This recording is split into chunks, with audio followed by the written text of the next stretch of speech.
Salut, moi c'est Enoch Emporio, entrepreneur, et désormais on a ce rendez-vous Africast Tech où on parle que des technologies en Afrique. Et donc pour ce nouvel épisode, on replonge encore dans les questions sur Internet, sur la technologie. Et essentiellement ces questions ont été nourries de notre précédent épisode qui a évoqué des questions sur l'intelligence artificielle. Et ces questions ont été tirées sur Reddit. Mais aujourd'hui, les questions ne sont pas essentiellement tirées sur Reddit. On les a sur WhatsApp, on les a sur Facebook. Et on peut vraiment aller droit dans le sujet.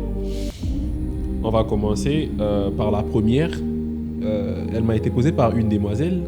Cette question dit: quel peut être l'apport de l'IA dans un domaine sans savoir au préalable les difficultés à rencontrer? Et en tant que pessimiste, comment je peux voir l'IA d'un bon œil? Alors, une très belle question qui peut être argumentée par une histoire que j'ai trouvée sur Internet.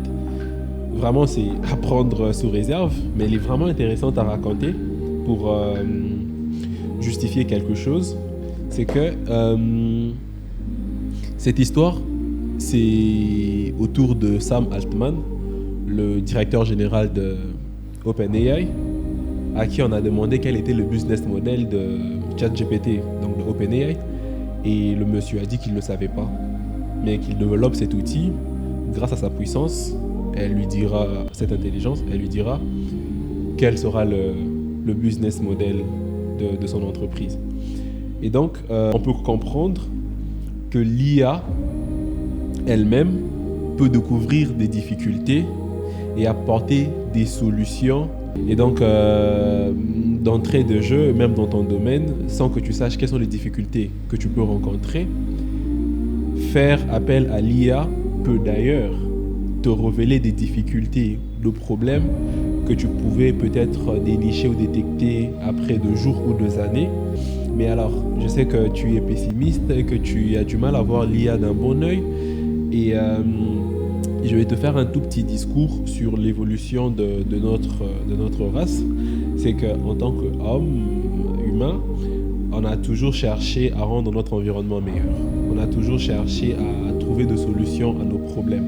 On a toujours cherché à ce qu'il n'y ait pas de barrière à notre évolution. On a taillé le bois, on a dompté le feu, on a créé la machine.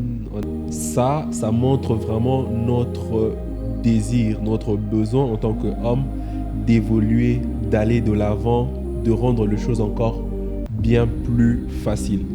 Et donc, tu peux observer que dans ton domaine, en tant que pessimiste, je sais quel est ton domaine, tu y es juriste, c'est que l'IA peut automatiser certaines tâches qui pouvaient te sembler fatigant et parfois redondant.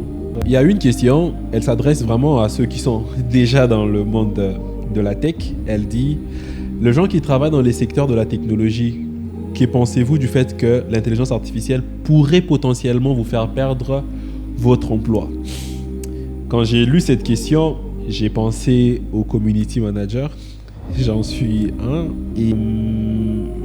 Et puis ça m'a poussé à réfléchir sur quelque chose vraiment important, c'est que, et si la personne qui a conçu le robot nettoyeur de surface a été un technicien de surface? Ça veut dire tu es peut-être une bonne dans une maison et tu te dis j'arrive pas à tout le temps me courber pour nettoyer la surface, et même s'il y a des serpillères, mais je trouve que ce travail n'est pas assez commode. Je voudrais bien me faciliter la tâche, créer un robot.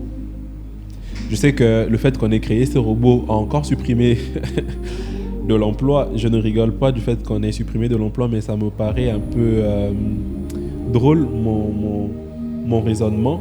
Mais je me dis, dans la mesure où nous devons utiliser l'IA pour apporter de la valeur, où nous devons utiliser l'intelligence artificielle, la technologie pour apporter de la valeur dans notre domaine, plutôt que d'attendre qu'une autre personne trouve de la valeur dans l'intelligence artificielle ou dans la technologie pour pouvoir supprimer votre emploi.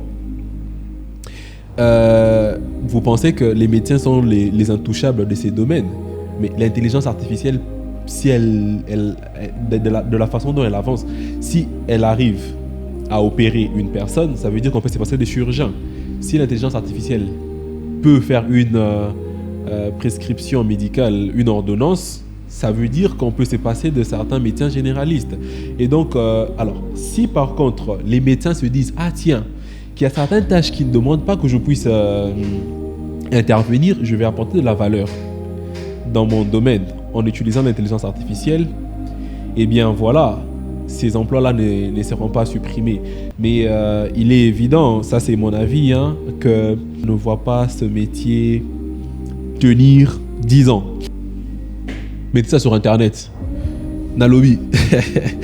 Donc, je me dis que voilà, le métier ne peut pas tenir 10 ans. L'intelligence artificielle peut, au travers d'un outil, automatiser, connecter des liens de ses pages et puis automatiser des messages avec ses clients. Et frère. Mais par contre, comme je le disais encore, si quelqu'un prend cet outil, déjà aujourd'hui on apporte de la valeur avec cet outil en générant beaucoup de contenu. Je peux oser dire que 50 ou 80% de contenu écrit sur Internet sont générés par l'IA.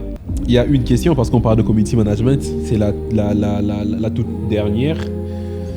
La question elle dit: que dois-je prendre en compte lors de la sélection d'une agence de marketing digital? Ma réponse elle est folle. Elle est folle parce que moi, si je devrais procéder à la sélection d'une agence, je demanderais, si jamais j'avais 5 agences sur ma table, je demanderais à chacune des agences de me donner le contact de leurs clients et je vais m'entretenir avec leurs clients pour leur demander comment ces agences ont traité avec eux et si jamais ils ont vraiment résolu leurs problèmes. Et si mon problème était les leurs, je comprendrai quelle est la meilleure agence et laquelle je vais choisir. Et donc, pour les gens qui peinent encore à choisir le bon community manager, la bonne agence marketing, je peux vous partager ça comme astuce.